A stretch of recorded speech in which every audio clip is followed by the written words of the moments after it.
Okay, we're good. Right, morning everybody. We're good. Right. I need absolute silence, please. I need absolute silence. Right. Morning everybody. We're here today up at my gaff. We're prepping for Rockingham Drift Day, which we've got on. Well, it will be tomorrow. So tomorrow we're drifting Rockingham. So we brought the cars over. We're just going to go through them, get them ready for tomorrow, and we thought it'd be a good opportunity to go through the stuff that we take on a drift day. Obviously, we haven't got a great track record of having mega reliability, but yeah, we'll just go through some of the stuff that we take, some of the things we do, and hopefully you find it interesting and a little bit informative. Okay, so this isn't like a definitive list. Obviously, people take different things. I want to make that important. This isn't a definitive list. You must take this to a drift day. This is just what we take, so we're probably wrong. Obviously, we're open to suggestions. Yeah, people. If we miss something out, which we probably have, then yeah, let us know what you take and what we could do in future as well. We'll start off with fluids. Obviously, this is something that we can check before we go anywhere. So petrol, oil and water. Yeah, we check them on the car before we go to an event.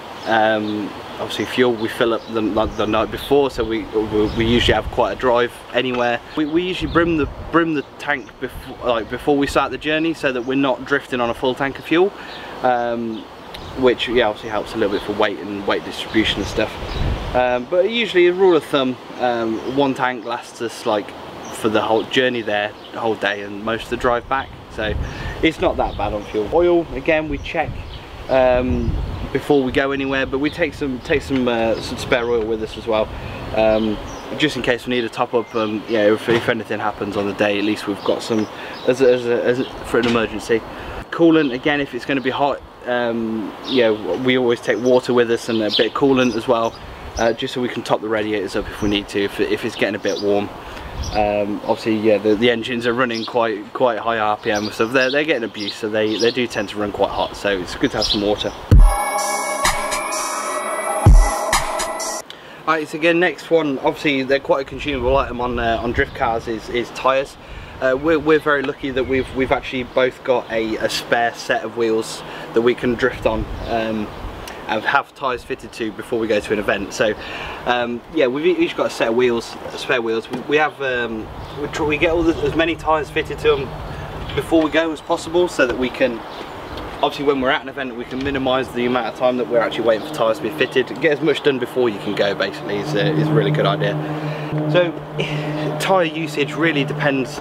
There's so many factors. You know, what car you drive, what track you're on, what the conditions are like. If it's wet, you don't really go through tyres. The last drift, you know, the video at Drift Elite that we did a couple of weeks ago, we didn't use. Well, these are the same tyres. I used these were part ones before the event. Used them for a whole day in the wet, and they're still, well, I mean, they're fairly gone, but yeah, they'll do a couple of runs still at least. As a rule of thumb, 6 is 6. If it's going to be dry, 6 to 8 tyres. We like to take some spare just in case we run out. If it's wet, we'll probably not even need to change tyres through the day at all. Tyres themselves, we try and run we try and run Ginu tyres. They're brand new 225 4018s. The reason we go with Ginu is they're really cheap. They're readily available.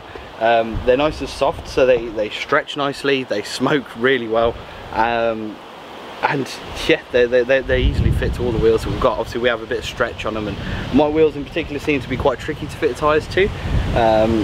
So the Ginus we found are like a really good all-rounder, really. A nice good budget.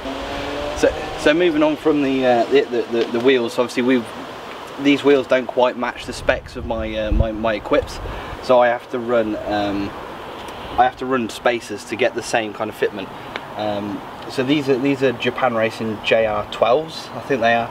I ordered them in the biggest size they do, which is an 18 by 10 ET0.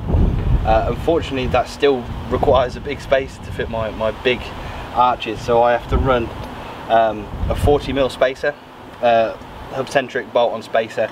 I have to run these to get any kind of good fitment with these drift wheels. I know there's quite a lot of misconceptions about spacers, but yeah, a lot of people don't like them or don't trust them. But personally, from my experience, every drift day I've run, I've ran these spacers and I've never had a single problem. So not to say that you won't, but we never have. So yeah. Probably the most important thing that you can take with you, if you've got them, your locking wheel nut key. Obviously, if you've got locking wheel nuts and you forget to take your locking wheel nut key, or you lose it, you're not getting your wheels off. So you run through a set of tyres and that's game over. You can't even drive home. So I've been very lucky. Last time we were at Rockingham, I left this on my wheel. As I fitted the wheels, I left it on the nut. I drove around to the queue and I lost it, but luckily I found it. And I think someone had run over it, but it's all good.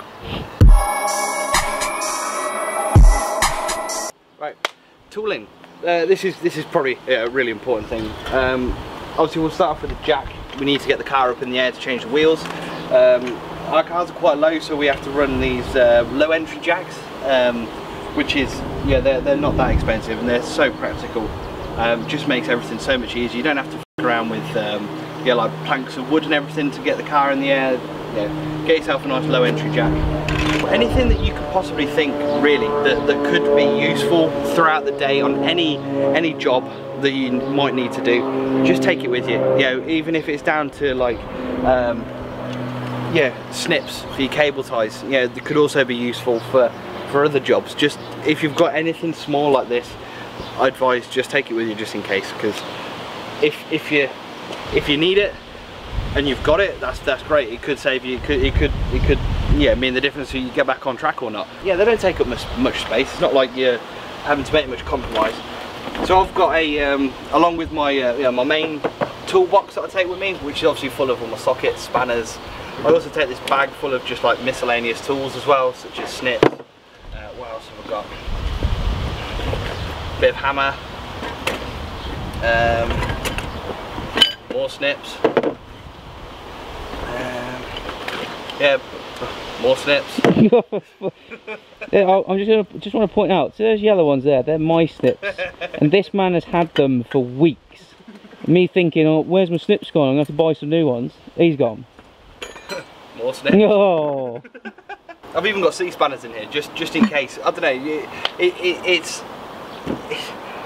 I just feel like it's worth taking. They take up no space at all.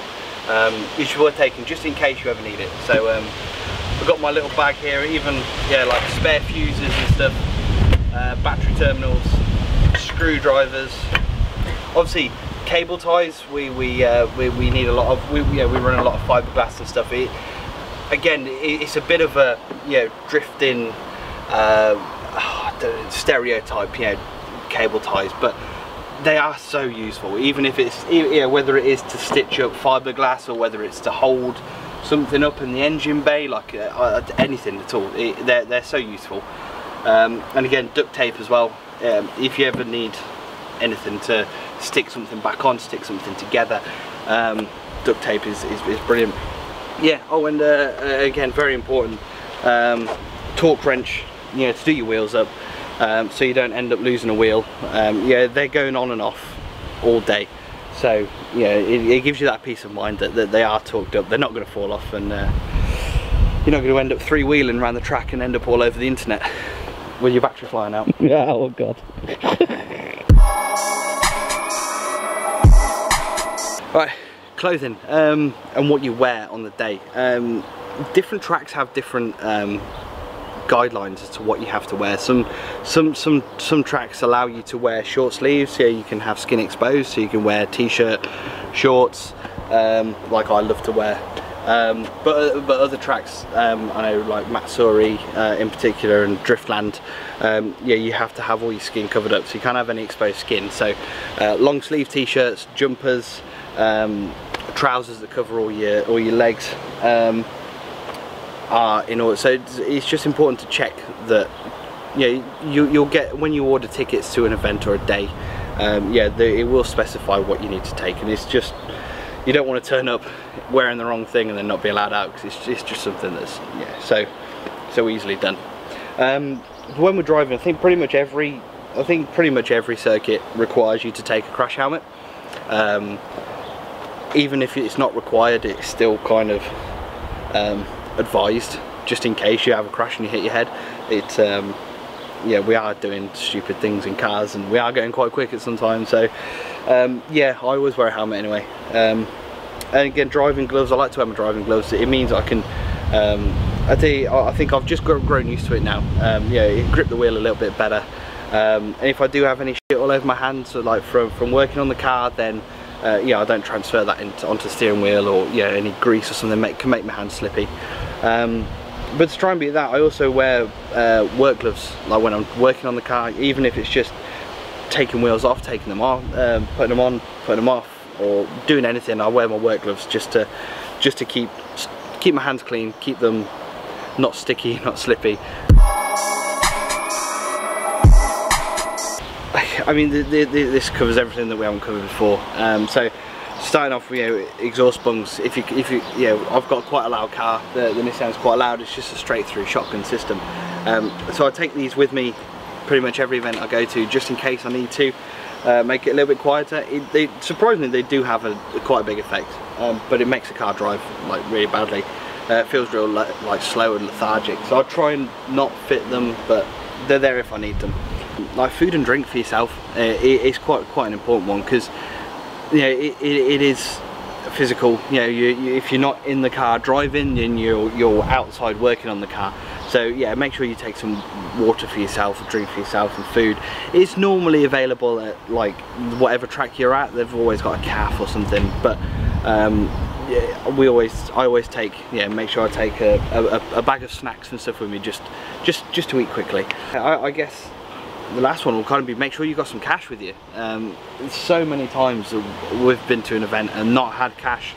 You've had to borrow it off people, and it's mainly for tyre changing. You know, obviously you get tyres changed, it's normally £5, £6, £7 a tyre. You got to have cash. You know, they don't take cards, so make sure you got cash for tyre changing, for food, for drink, and for anything else as well. Yeah, they don't usually have ATMs or cash machines, so just make sure you got cash. It's real important. So yeah, that's it for this video. We're actually going to pack the cars up now. I hope you've enjoyed the video. I really didn't want this to be a list of you have to take this, you have to do that, but hopefully it's informative. I want it to come across as, you know, this is what we take. So yeah, we're drifting tomorrow at Rockingham. Fingers crossed the weather stays dry for us. We'll bring you that video next week. So keep your eyes peeled for stuff throughout the week, little teasers and stuff. Hopefully we actually managed to do more than 4 laps. I'm really excited. Rockingham is for me, it's my favourite event, favourite place to drift. So I'm so excited, and yeah, excited to bring you the video for next week. So yeah, see you in a bit, guys.